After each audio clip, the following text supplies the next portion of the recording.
this year has really been tried to be focused on balance for us. So we have just come back from 6 weeks in America, and our portfolio is like the flips aren't as rapid. We normally try to 6 week window turnaround, but this year we just haven't really focused on that. We're focused on family, we're focused on that sort of thing.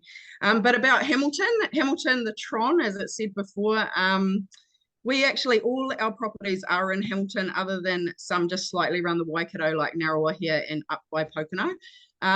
We love the strategy that was taught in Wealth Mentor of around, and I would personally love to have more properties around, but we've always, because we do a lot of the stuff ourselves, we manage the properties ourselves, we generally buy and like sell them ourselves. Nigel does all the maintenance ourselves. So it's just been easier for us to have them local and have them where we can look after them and where we know them. So yeah, and it's continuous learning. Like we come on here and just hear something that Helen says, and it's another gold nugget, and that's one of the things that we would in the future like to do, is expand our portfolio. But in terms of you guys, we've found Hamilton a really, really good place with capital growth, with tenancy. It's the 4th largest in New Zealand, but it's got the growth of that Pukekohe in Auckland, not quite as fast, but a bit slower, and the entry level generally is less than, say, Auckland. We are part of the Golden Triangle, so that's Tauranga, Auckland, Hamilton.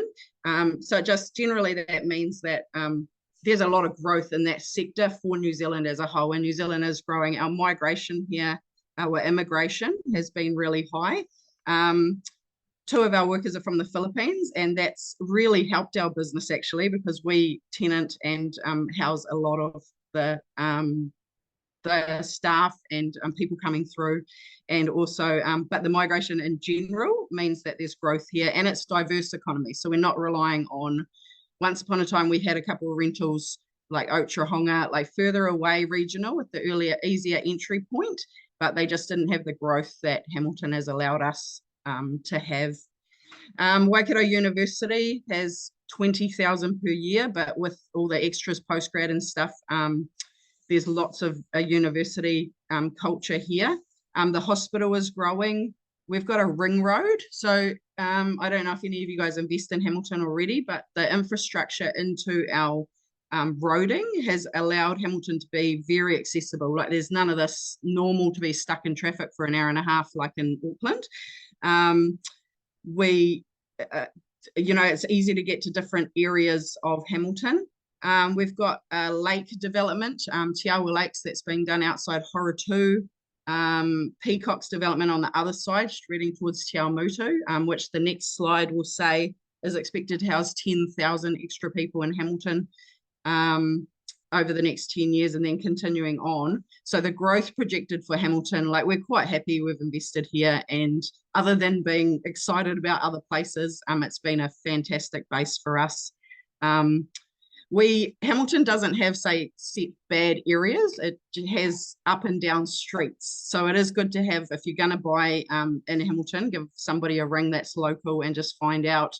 We always do the drive-by Friday, Saturday night, make sure that, the areas that we are buying, and especially in this market, we've been a lot more careful to buy in good school zone areas, because like you guys know, it's not as easy.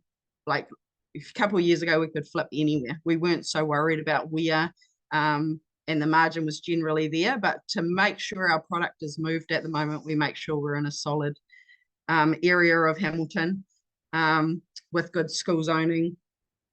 Do you want to talk a little bit, Nige, about the infill housing? Because that you can still buy some decent price sections in Hamilton, the 1,000 square meters, and that allows our intensification. We've got a duplex model that's allowed it to cut down, which, yeah, do you want to talk a little bit into that? Yeah, we do a bit of new builds, and hunt out a bit of land when we can. It's a great opportunity right now because that some of that land price, the development sections were worth crazy amounts when the market was going around, the money was cheap. Yeah, and we're picking up that same bit of land now for like half price. It's insane. So yeah, your 1,000 squares, you can get 4 dwellings on it. It does make for quite a economic size build though, when you're squeezing 4 onto that, because you've got driveway, you know, around about 150 square meters on driveway, and then yeah, you're left with yeah, about your 200 square meters on each site. So yeah, it does get a little tight on what you can build there, but yeah, it leads for great yields. And yeah, it's a really good model. I mean, the duplex means you have to it's basically it's one dwelling, but you'll have the firewall through it, and you'll yeah, create 2 dwellings out of the one dwelling. And yeah, that was a thing that came in probably about 5-6 years ago into the Hamilton city to bring in. It was always 400 squares was our minimum, but now we're able to go down to 200 as on the duplex model.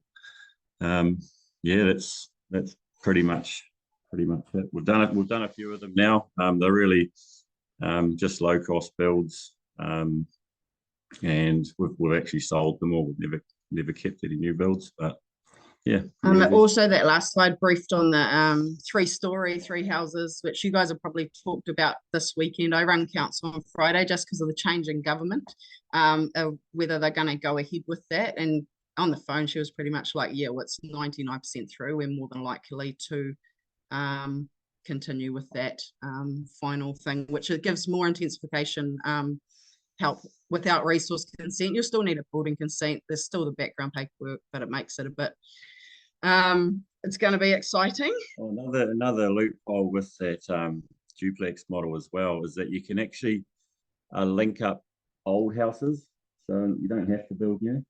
So you can have 2 crap boxes, and then or just an older one on a 500 square meter site. You can actually transport one and just join them with a carport or something like that and call it a duplex. So then you can build onto that smaller area size. Of course, you're still got to meet council requirements, but yeah, it's a good way of using some old bones and yeah, just sticking them together. And you just run it through the draftsman. You get a good local draftsman, and they'll be able to draw up and meet the requirements. So that's cool.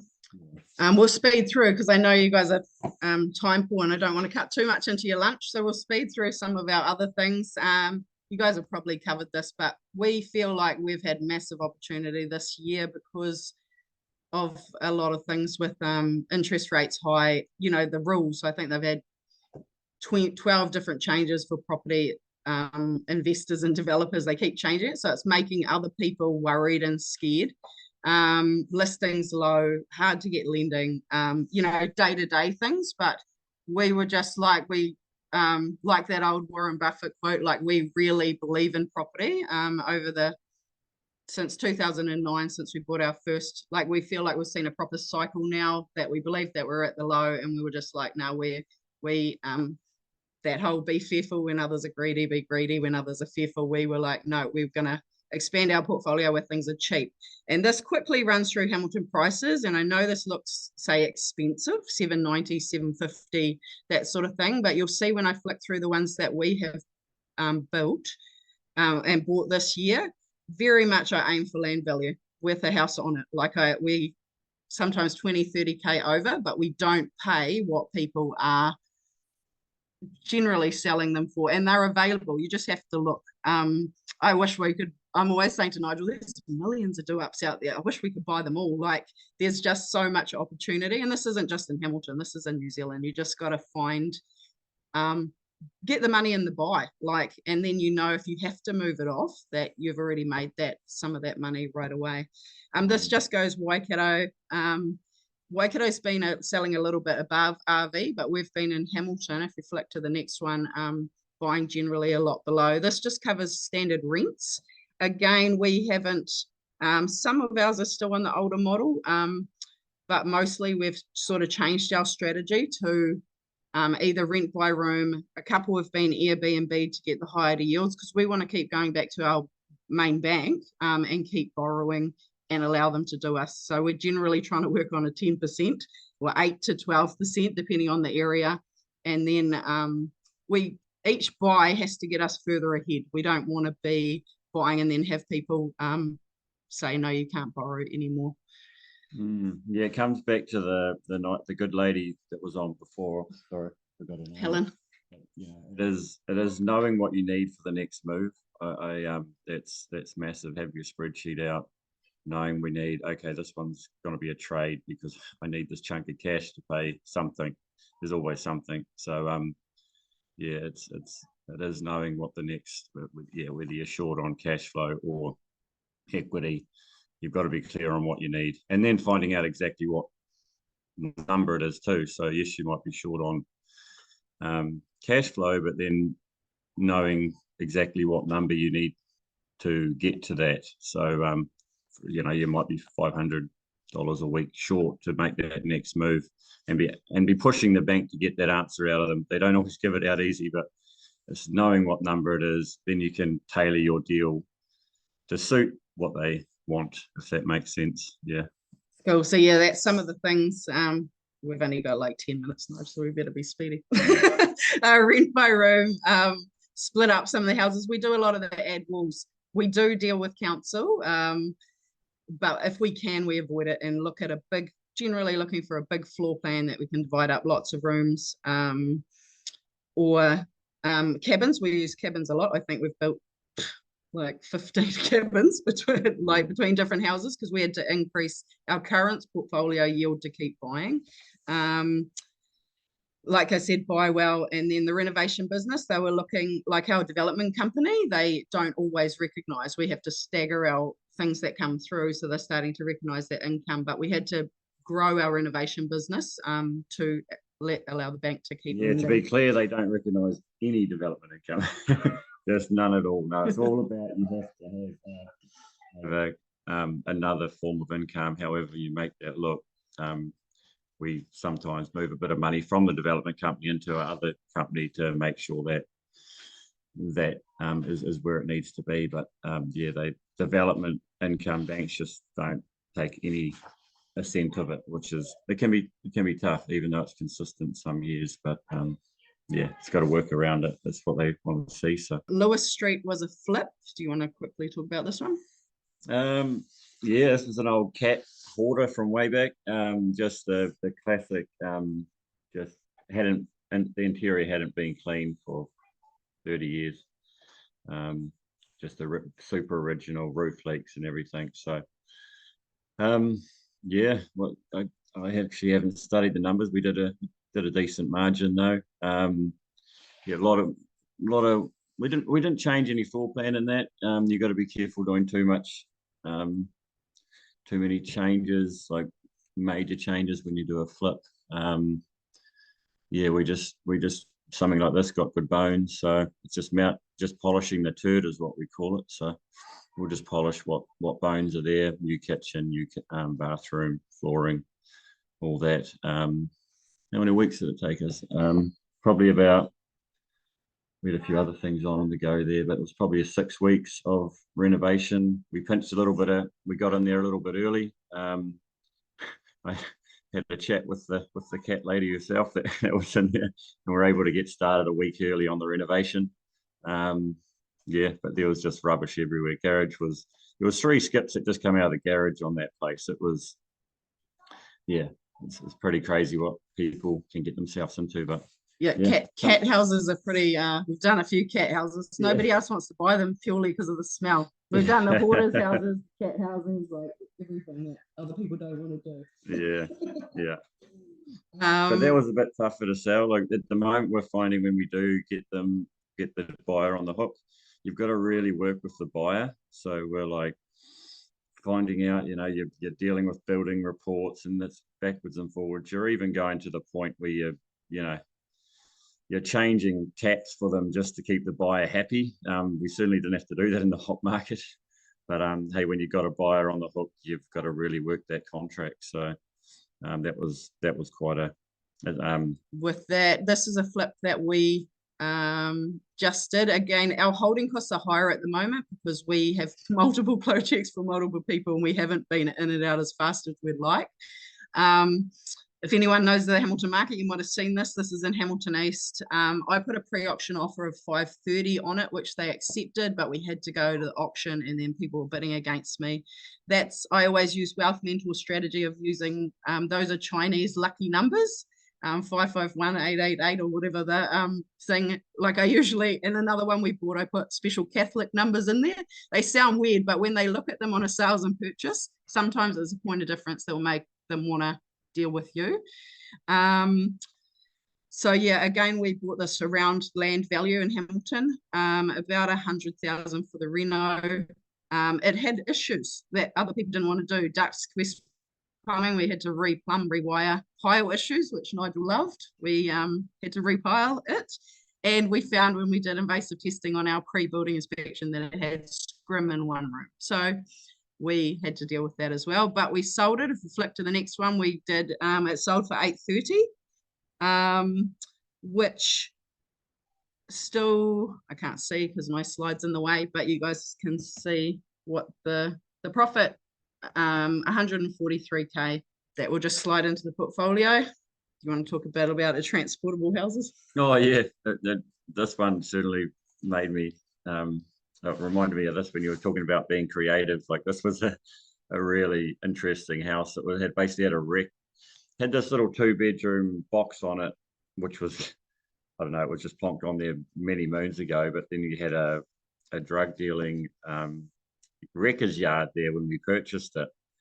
So so we had this house and we're like, man, what can we do here? And a guy was developing a site behind it.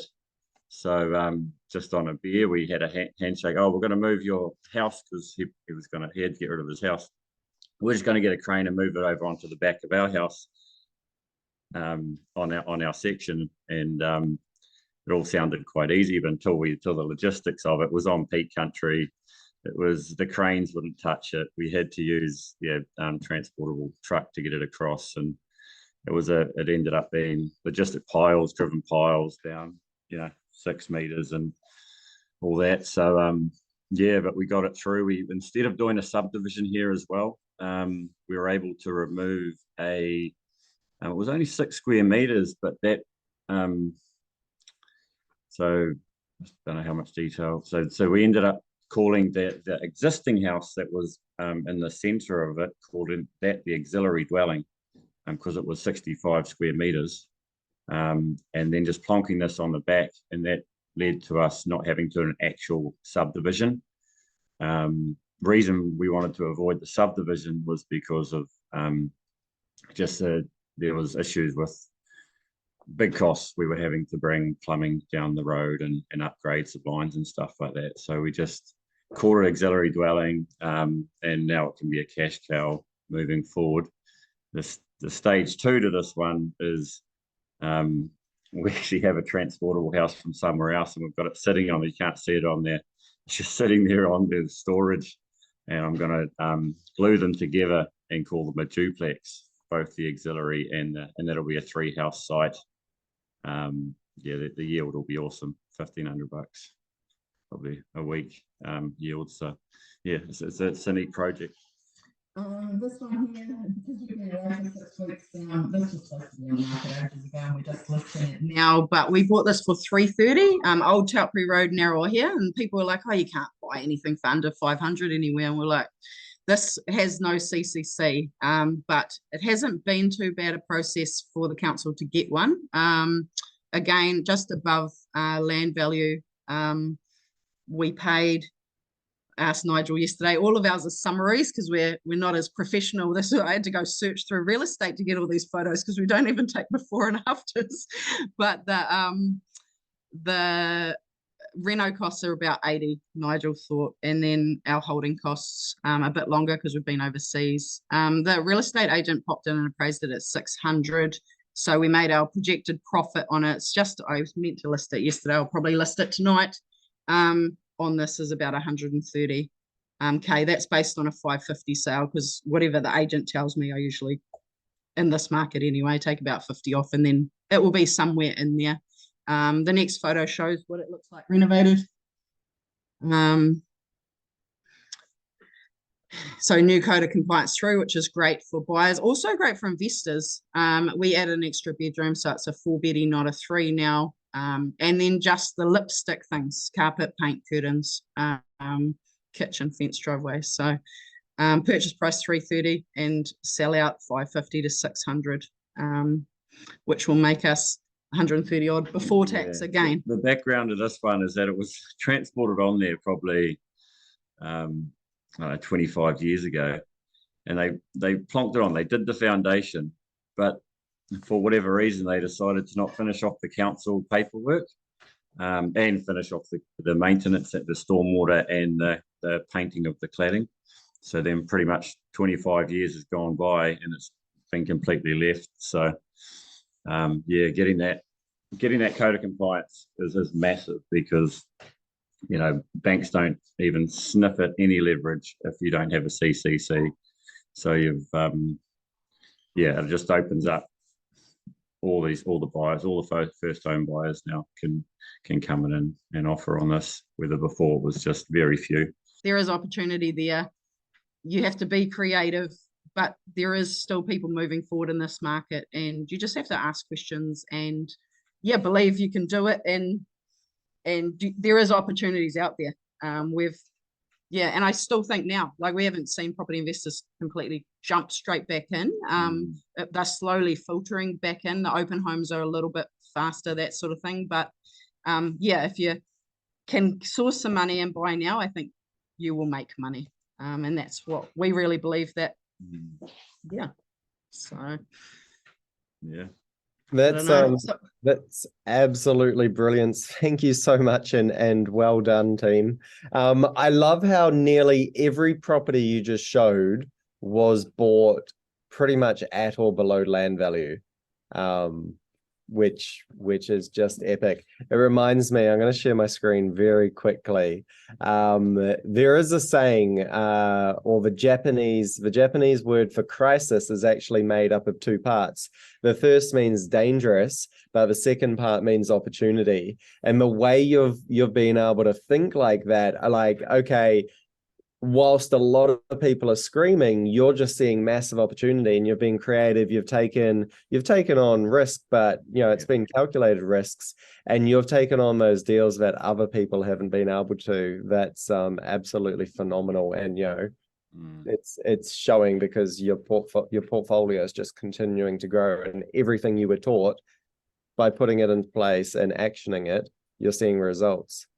I think one thing that I think changed other people that have invested around us is that we sold out of a couple, and I know selling's not the ideal thing, but just on the top of the market, I just had no visual space to be able to see how I could cash flow these projects. We had a big development by the hospital on, and a couple of other things, the commercial property and stuff, and I couldn't work it out. So we sold them for a massive loss, and that's probably the biggest story of the biggest goosebump story. So we lost about 500K in that period of downswing, but in hindsight, that freed up my mindset, because I was so focused on how the hell could I get through the 20th, and that was able to free that up and go, okay, now I need to regroup. My what I do best is trades and renovations. Quit the big stuff for a moment, because I couldn't cash flow it. But we sold out early. I've got other friends that hung on, and now they're still hanging on, and it's doing their head in. So you do have to keep that mindset, that headspace clear to think of opportunity. If that makes sense. I'm actually doing a session this afternoon where we'll look at that whole concept of selling at a loss, but you're actually making more money portfolio wise because of what you're reinvesting back into. But on that mindset wise, as you've just said, like, I've heard you're a bit of a legend with the ultra marathons and running anyway. We've got that in common. So when you are deep in the pain cave, right? Whether it's in investing and you're having to take this huge loss, or whether you're 60 Ks into a run and you don't know where you're going to get the energy to finish, what do you draw on in order to get through that hurt and just keep going on? What do I draw on? I draw on, yeah, it does come down to my whys. And they're all different in different stages of life. Like some of the, if we're talking on the running aspect, earlier on, it was just to discover the, going into the unknown, how far can I actually go? And then how far can I push? But then this most recent one that I did was, I probably would have bailed because 20K in, I killed my ankle, and it's still bugging me today. But I had my family there, and I wanted to show my kids that, and that was a mantra of mine, especially sort of late afternoon when I was going over these rocks and twisting my ankle again. I was like, man, I just, what damage am I doing? But I just had to show the kids that hey, we can push through it no matter what. So that was we all have different whys and different reasons, but yeah, you can focus on that hard enough, you'll push through anything. I guess. Yeah. And exactly the same with your investing, right? Like Yeah. freeing up that cash hurt at the time, Yeah. but once you're able to push through, once you made that decision, and I'll touch on this afternoon, the minute you know that number, that's all that matters. You can start to accept it, action it, move on, and you would not be in the position you were today if you didn't sell them down, because that's what allowed you to free up the cash to go on. And my understanding is all those deals you've just shared has been this year. Yeah, probably 6 months we've done that. Yeah. Oh, from January they were, because I just said Tim said do recent deals, and I was like, okay, we'll find this year's ones. Absolutely phenomenal. Thank you so much, team.